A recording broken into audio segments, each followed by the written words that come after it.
Donc, bonjour à toutes et tous. Donc, bienvenue. On a su reconnaître déjà les visages de Madame Chloé Schmidt-Donner et on a vu les visages des parents. On sait que la famille est à ma gauche. Donc, et puis, je pense qu'il y a ceux qui sont proches des amis sont aussi. Et je vois quelques doctorants qui sont là, un jeune docteur qui vient de soutenir juste avant vous, qui vient. Il a passé l'épreuve du fait, c'est ce que vous allez passer aussi. Donc,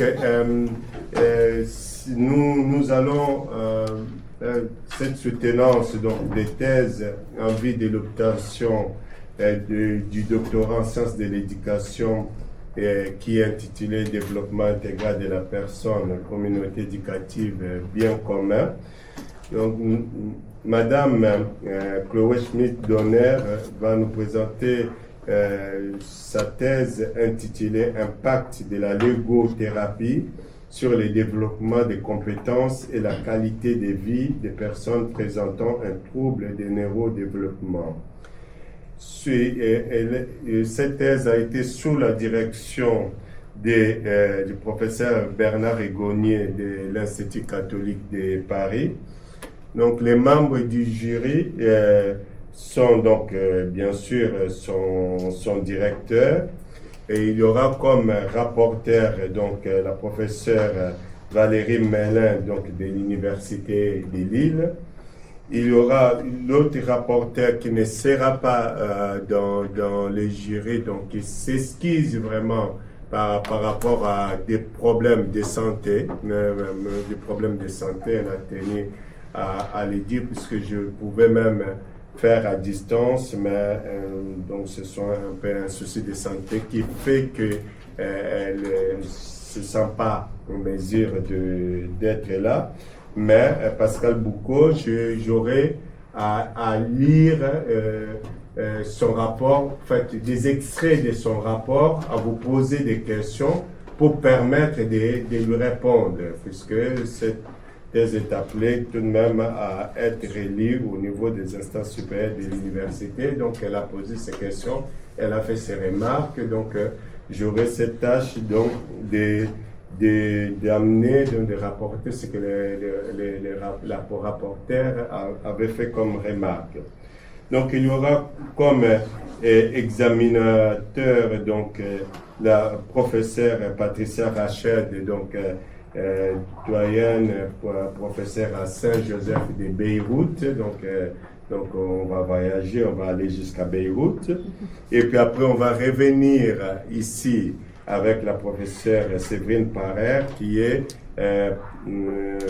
professeure ici à l'Institut catholique de Paris. Et moi-même, je vais présider cette assemblée au vice-mutuel, donc qui est pour directeur de ce cycle d'études doctorales. Donc, nous aurons un temps de 20 à 25 minutes. Donc, ça veut dire que 20, vous pourrez aller jusqu'à 25. 30, c'est bon. 35, je commence à... Voilà. Donc, vous tenez vos 20 à 25. Donc, prenez votre temps, puisque de toutes les façons, les questions vont arriver et il y aura vraiment une véritable discussion qui va s'engager. Donc, au niveau du public, pour ce que vous puissiez savoir qu'au niveau de la faculté d'éducation, on a créé vraiment un temps du cycle d'études doctorales qui est le temps de jury, c'est un temps de discussion. Et vraiment, on discute beaucoup, on laisse du temps pour discuter, puisque c'est lui faire honneur de discuter de sa thèse. J'ai dit ça à la famille, puisque je l'avais dit tout l'autre jour, il y avait du monde dans la salle, il y avait des religieuses qui ont commencé à prier pour leurs prêtres, puisqu'on lui posait tellement de questions, les prêtres avaient du mal, et les religieuses ont sorti des chapelets pour prier. Donc, prier, non mais ce sont des questions, c'est pour toujours dans l'esprit de disputation, donc vraiment de discuter avec, puisque nous la considérons comme notre collègue. Donc on discute avec notre collègue et on prendra vraiment du temps pour discuter avec elle, pour nous amener à comprendre, à saisir. Voilà, donc c'est très important pour nous toutes et tous au sein de la faculté, et surtout en ce moment-ci qui est le moment du jury. Donc vous aurez 25 minutes de parole. Après, nous demanderons à votre directeur qui est là pour faire la promotion de votre thèse, qui a déjà commencé à faire la promotion au moment du repas, donc il va continuer à faire la promotion, ça je n'en doute pas. Après ce moment de plaisir que vous allez vous faire vous deux, nous allons engager une discussion avec vous, avec les examinateurs qui auront à discuter. Donc nous aurons, donc il y aura d'abord mes remarques, et puis il y aura des remarques de la professeure Valérie Mélin. Et je ne sais pas, parce que par rapport à la distance, si vraiment on va faire une pause ou pas, je ne sais pas encore, puisque et la crainte toujours, quand une soutenance démarre, il ne faut pas que les membres du jury, on les perd, puisque ça nie la soutenance. Donc moi-même, je l'ai vécu dans ma soutenance de philo. Mon membre du jury est parti et on a commencé à le chercher, mais il avait oublié où il était tout simplement. Et donc on a dû le chercher. Donc je ne voudrais pas que vous puissiez connaître ça. Donc ici, les membres seront là. Ce n'est pas Père de Patricia qui est là. Donc, on verra s'il y a une pause de 5-10 minutes et puis après, on va continuer notre discussion avec Séverine Parrer et après moi. Et après, vous aurez un temps, on demandera aux personnes de pouvoir sortir pour pouvoir discuter entre nous. Et après discussion, on vous demandera de revenir et on aura à proclamer les résultats. Si ça marche, vous l'applaudissez. Si ça ne marche pas, vous l'applaudissez tout de même. Vous le soutenez. Donc, Madame Chloé Schmidt-Donner, donc nous vous laissons 25 minutes pour commencer cette discussion avec nous. Présentez votre thèse. Je vous remercie. Donc effectivement, aujourd'hui, je vais parler de l'impact de la légothérapie sur le développement des compétences, mais aussi de la qualité de vie des personnes qui présentent un trouble du neurodéveloppement. Alors très brièvement, le rôle du jeu, on l'a vu au travers des dernières décennies, beaucoup d'auteurs en parlent, des auteurs connus comme Vygotsky, Piaget, Maria Montessori, Jean-Jacques Rousseau, Froebel, Erikson ou encore Brunner. Je ne vais pas les citer de nouveau, vous les avez lus dans ma thèse, mais on connaît déjà les bénéfices éducatifs et sociaux du jeu, notamment sur le développement des compétences sociales, sur le fait d'apprendre par plaisir, d'être motivé, d'être renforcé dans ses compétences linguistiques, d'être en meilleure capacité de résoudre des problèmes, d'être davantage créatif, de développer son imagination. Le jeu peut permettre aussi la régulation émotionnelle, il permet le renforcement de l'autonomie, de la prise de décision, mais aussi de manière générale, il développe la motricité, qu'elle soit fine ou globale, et elle encourage l'engagement et la persévérance chez les enfants, mais aussi chez les adolescents, chez les adultes et même auprès des personnes âgées. Alors, la légothérapie, on la doit initialement à Daniel Le Goff, qui est neuropsychologue canadien et qui vit depuis de très nombreuses années en Floride. Et comment lui est venue l'idée d'utiliser des briques? Eh bien, c'était vraiment un simple hasard, alors qu'il consultait dans le cadre de séances individuelles auprès de jeunes avec autisme dans sa clinique dans les années 90. Deux enfants qu'il suivait se sont croisés en salle d'attente. Ce jour-là, les deux avaient apporté avec eux des Legos et ils se sont mis à communiquer entre eux. Et lui a été un petit peu ébahi en se disant « Je fais quand même de nombreuses séances individuelles depuis parfois même plusieurs mois avec ces jeunes. C'est difficile de travailler la communication avec les autres. Et là, je vois que le fait d'utiliser les Lego, donc ce média, ça a fonctionné. Donc il y a peut-être quelque chose à creuser. Et c'est comme ça qu'il a fait, on va dire, des petits clubs Lego clandestins, hein, parce qu'à l'époque, il n'y avait pas d'études sur la question. Et en observant que cela fonctionnait, il s'est dit, moi je suis un chercheur, je suis un scientifique, je ne vais pas simplement me contenter de voir que ça marche, d'observer que ça marche, il faut que je fasse des études pour prouver vraiment que ça fonctionne, en tout cas auprès de certains publics. Donc 2004, première étude, 2006, une deuxième étude un petit peu plus longue. Et l'étude, elle a porté uniquement auprès de jeunes qui avaient un trouble autistique, comme on disait à l'époque, de type Asperger, sans déficience intellectuelle. Et donc on sait aujourd'hui, grâce aux diverses études, que cela fonctionne auprès de ce public. Alors, on parle d'autisme de type Asperger, on dit simplement autisme, mais finalement, les troubles du neurodéveloppement, ce n'est pas que l'autisme. Hein. On a donc le déficit attentionnel avec hyperactivité, les divers troubles 10 et le déficit intellectuel. On sait également que ces troubles ont des points communs, notamment leur impact sur diverses fonctions cognitives et comportementales. On sait que ces troubles entraînent des difficultés d'apprentissage et de performance scolaire, alors à différentes échelles, hein, bien évidemment, selon les enfants, ou les adultes d'ailleurs, en tout cas selon les personnes concernées. Ils nécessitent, ces troubles de bénéficier d'interventions qui soient adaptées pour permettre de diminuer l'impact du trouble et de développer les compétences de chacun. Ils impactent la vie quotidienne en termes d'interaction sociale, de gestion des émotions et d'autonomie, et puis ils peuvent être comorbides. Donc certains cumulent ces différents troubles. Alors finalement, on a ce constat de départ d'Anne Le Goff et d'autres personnes qui ont fait des études basées sur le même modèle que la légothérapie fonctionne auprès de personnes présentant un trouble du spectre de l'autisme sans déficience intellectuelle, qui sont des préados ou des ados. Elle n'est proposée, en tout cas dans les études, que par certains professionnels, essentiellement dans le cadre de laboratoires de recherche, et l'évaluation qui permet de noter les divers progrès, c'est l'échelle de Vineland. Ça, c'est validé scientifiquement. Et moi, je me suis dit, mais on va essayer, en tout cas, je vais essayer d'aller plus loin. On a vu que les troubles du neurodéveloppement ne concernent pas que l'autisme, qu'il y a des points communs entre eux, donc pourquoi la légothérapie ne fonctionnerait pas auprès de tous ces profils avec troubles du neurodéveloppement? Pourquoi ça ne fonctionnerait d'ailleurs que chez les préados et les ados, alors que la littérature démontre que le jeu permet des bénéfices à tous les âges, et que le Lego finalement a été à la base créé en étant un jeu et pas un outil thérapeutique.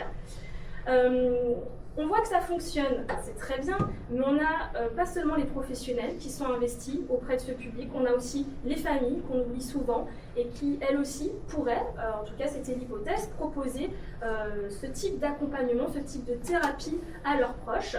Mais pour cela, il fallait qu'une évaluation soit accessible à tous, parce que, on l'a vu, l'échelle de Vineland était utilisée au cours des dernières études, ce qui est très bien, mais l'échelle de Vineland, elle n'est pas accessible à tous, en tout cas dans notre pays, ce qui limitait le nombre de professionnels pouvant l'employer, et ce qui ne permettait pas aux familles, du coup, de suivre la légothérapie avec cette même échelle.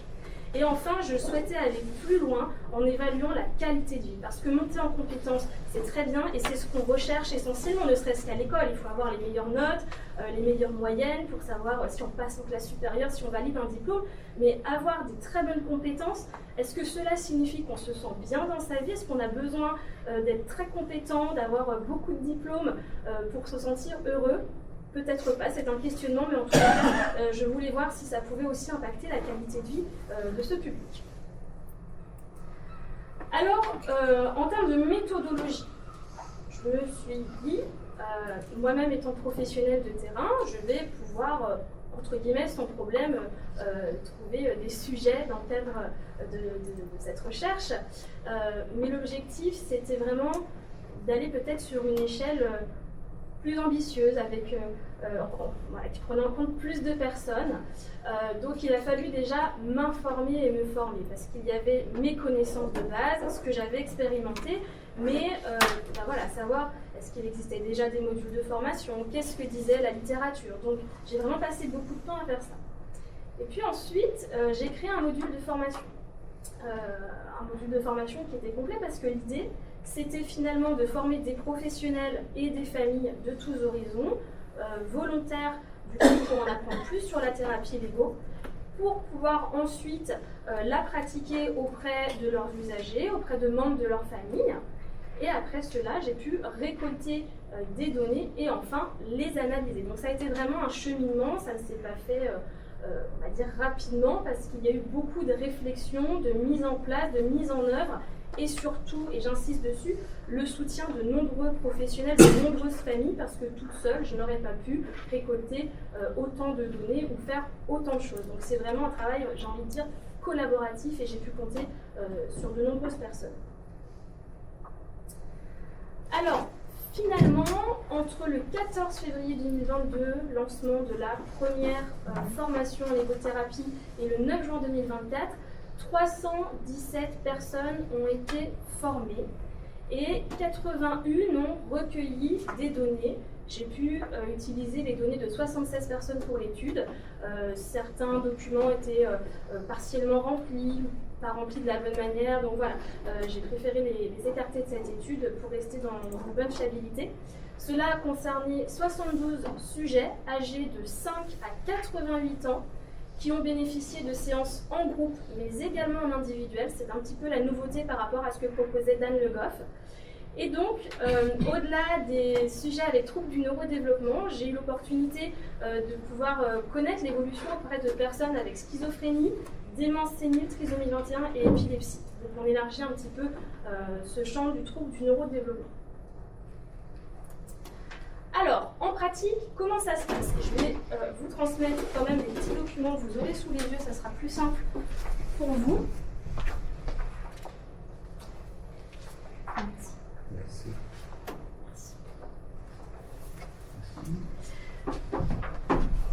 Donc l'idée, pour être sûr de l'efficacité, ou peut-être savoir s'il y a une efficacité, parce qu'à la base, on suis sur une hypothèse de cela devrait fonctionner, mais pour rappel, je n'utilise pas la même échelle que Daniel Le Goff et je n'utilise pas donc, cette échelle de Vineland. Donc il a fallu créer un système de cotation déjà pour connaître le point de départ de chaque usager.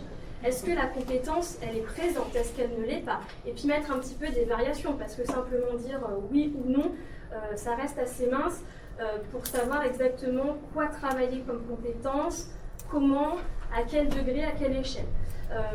Donc 6 critères de cotation avec des fiches que je vous ai transmises qui permettent à la personne du coup de retrouver ce système de cotation, ces différents critères, et puis ensuite de référer pour chaque domaine le score obtenu par la personne. L'idée, c'est en fait d'évaluer, puis de réévaluer après un certain nombre de séances et de voir si le score a augmenté ou a diminué. Vous avez la version papier qui est assez pratique, j'ai envie de dire, quand on est sur le terrain en séance individuelle ou en groupe. Il y a aussi une évaluation sous format Excel qui permet de rentrer les données et de calculer automatiquement le pourcentage d'augmentation ou même de diminution, ça pourrait arriver aussi.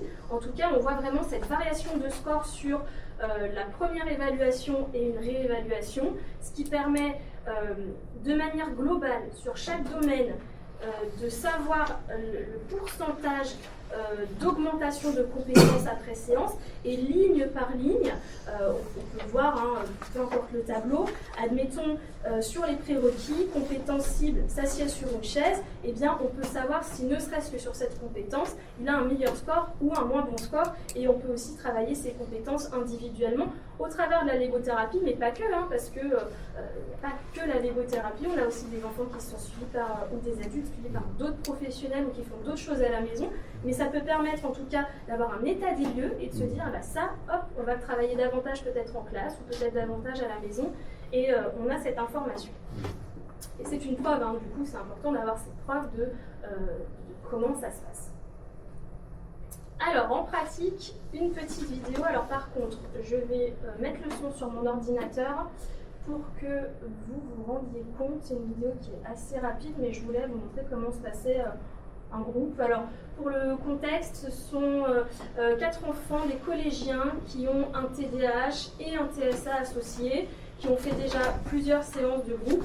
Et l'idée, c'est de vous montrer un petit peu comment ils communiquent. Tu sais, là, une chaque blanche.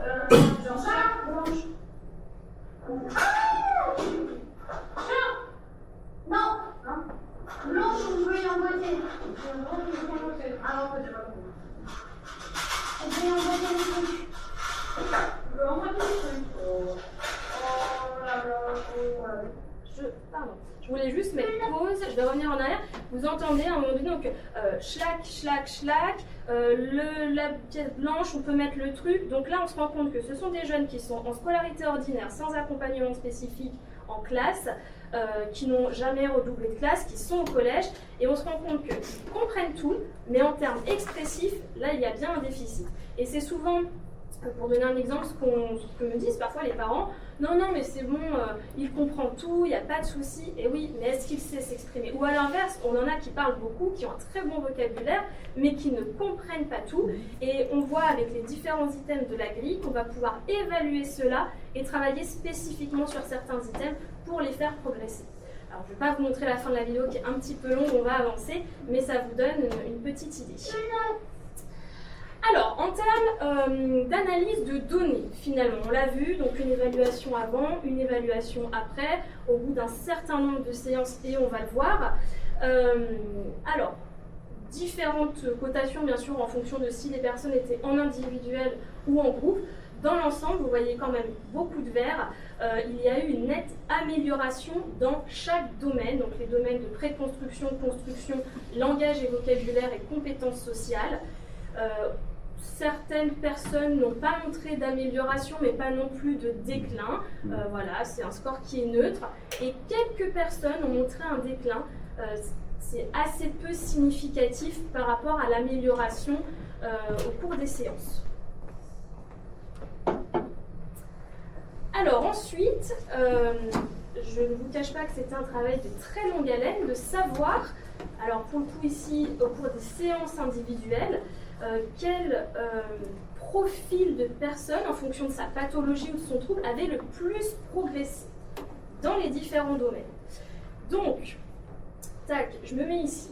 Alors, en préconstruction, on se rend compte que les personnes avec épilepsie et les personnes qui ont un TDAH associé à un autre trouble, à une autre pathologie qui n'est pas un trouble 10 ou de l'épilepsie, ont davantage progressé dans ce domaine. Dans le domaine de la construction, eh bien, les personnes avec TDAH et autres pathologies ou troubles ont aussi beaucoup plus progressé, ainsi que les personnes présentant une démence sénile.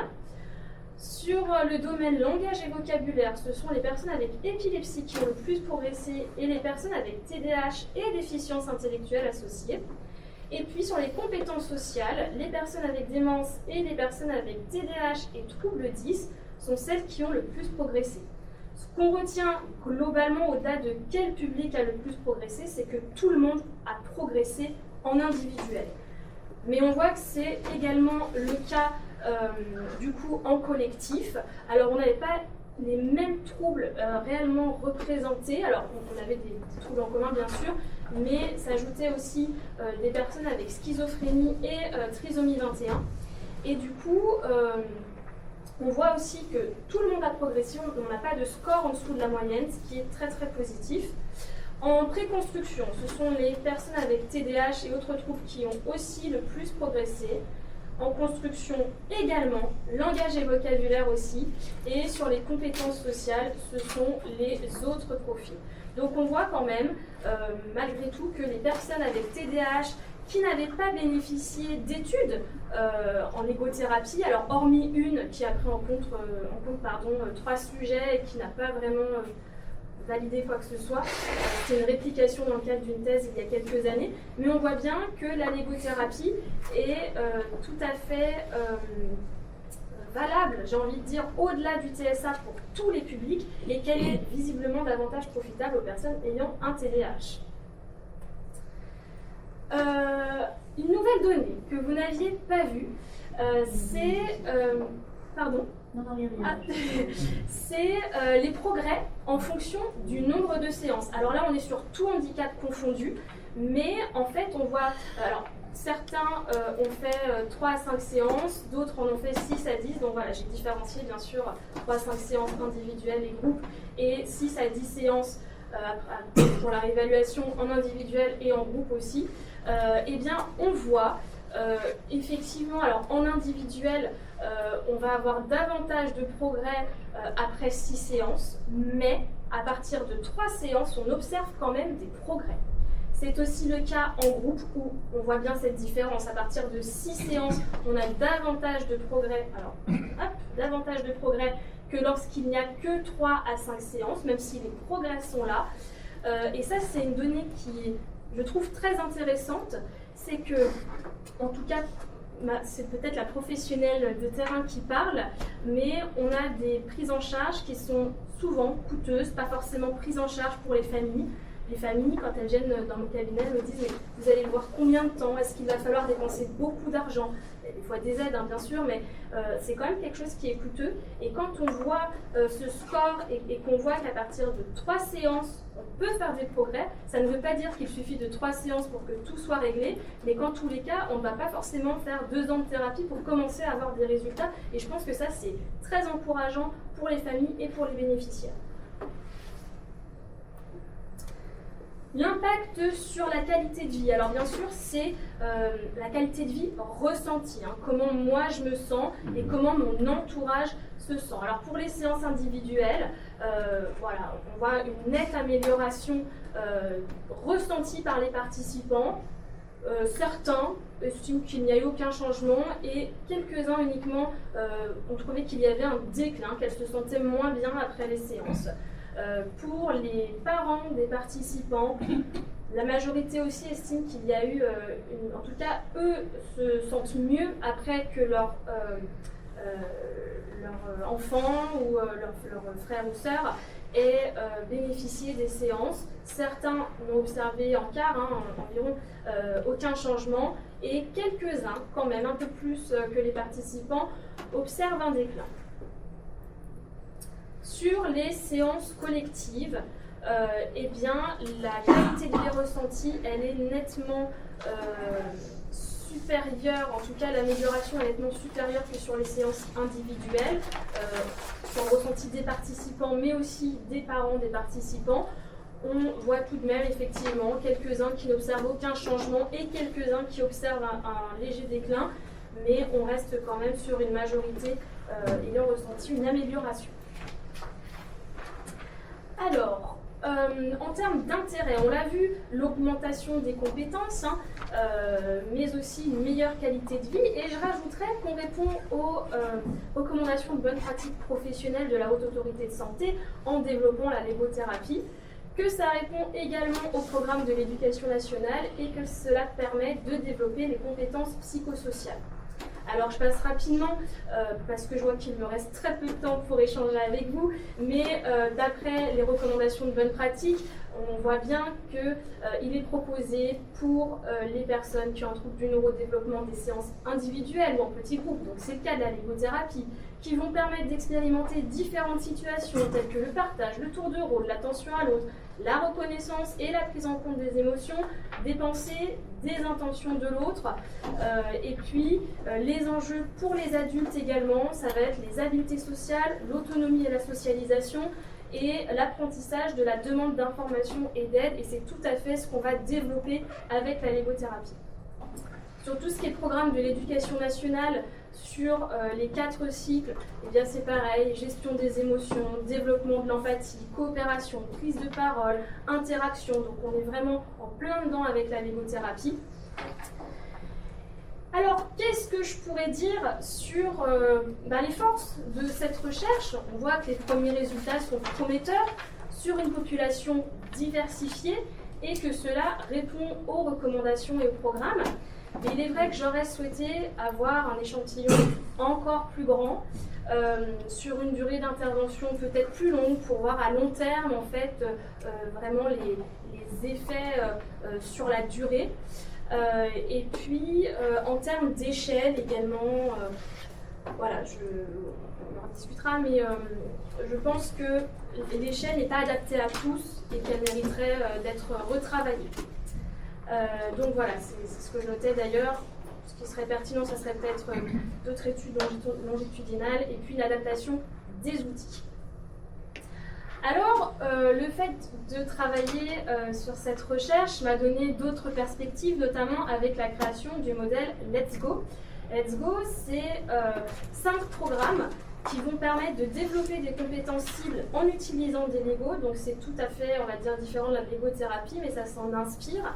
Et l'idée, voilà, c'est de proposer à différents publics, en fonction de leurs besoins, des activités qui soient adaptées et qui permettent de travailler cela avec des Lego, puisqu'on a vu que c'était motivant, que ça les encourageait à travailler, que ça pouvait être un outil ludique pour débloquer certaines situations d'apprentissage. Alors avec Let's Talk, on a justement la Lego-thérapie, le fait d'échanger.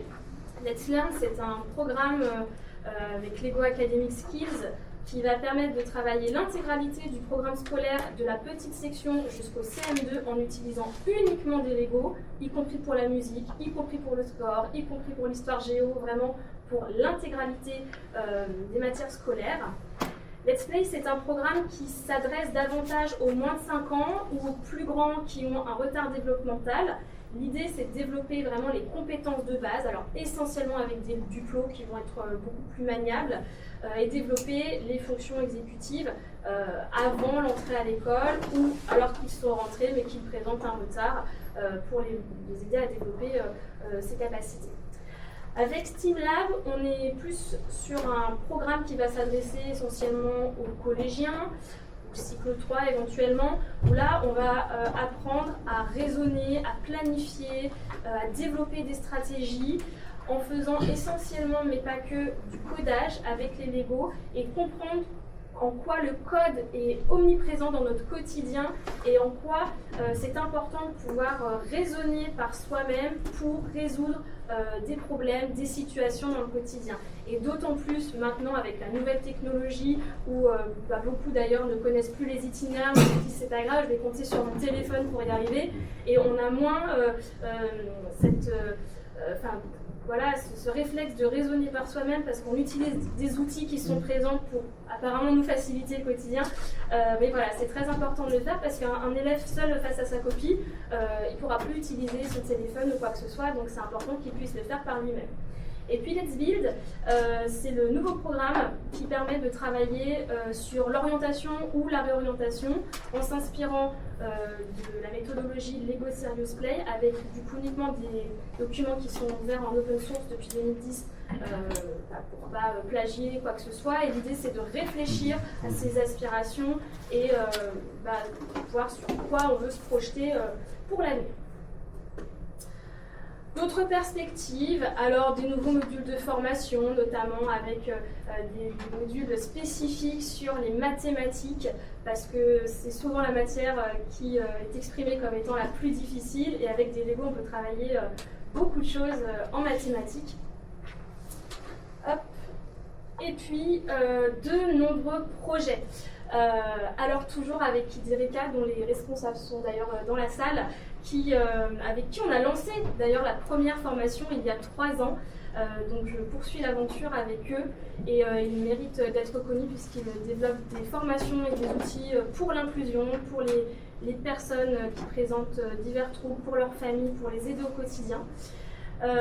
Prochainement, diverses conférences, notamment avec la Maison Bleue à Mont-de-Marsan, avec l'UNIRES également.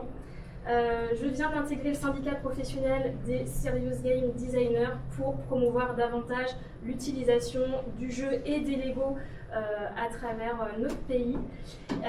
Une commande de livres avec Debug Supérieur, justement, des Lego et des maths pour aider les familles sur le temps des devoirs à aider leurs enfants à faire des activités et à mieux comprendre les mathématiques.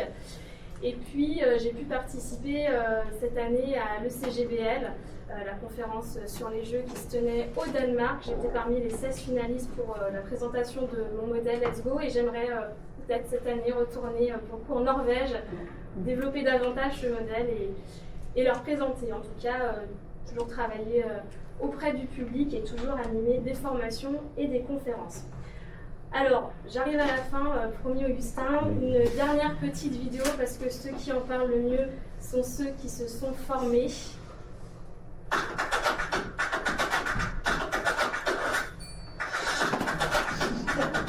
Les Lego, pour moi, c'est en suivi individuel, en séance de soutien, en atelier, et cela me poursuit même à la maison.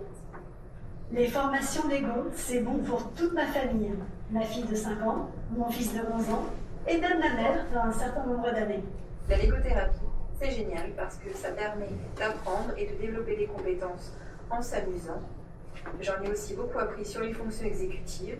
J'ai également fait la Six Bricks, qui est ludique et qui va me permettre d'étoffer les outils que je propose aux enfants, adolescents et personnes adultes que j'accompagne. J'ai souhaité mettre à profit ces nouvelles compétences par le jeu auprès des bénéficiaires, que ce soit enfants, adolescents ou adultes, sur les compétences préscolaires, scolaires, mais également sur les habilités sociales. C'est un réel plaisir de pouvoir le mettre en place, de nous faire découvrir des nouvelles compétences par le jeu. Les Lego, c'est super! Cédric, une infinité de possibilités. Merci pour cette super formation. Pour moi, la légothérapie, c'est un outil vraiment ludique et innovant. Ça m'a permis d'enrichir ma pratique professionnelle et de développer les compétences psychosociales d'une manière vraiment différente. Cet outil était vraiment en adéquation avec ma sensibilité pédagogique et éducative. Je m'en suis servi aussi auprès de mes enfants. Une formation au top qui a permis beaucoup d'échanges et un amusement total. Pour la pratique, c'est la même, une éclate, plein de sourires sur le visage des enfants, un amusement au quotidien dans la pratique. Merci beaucoup. Les Lego, c'est super!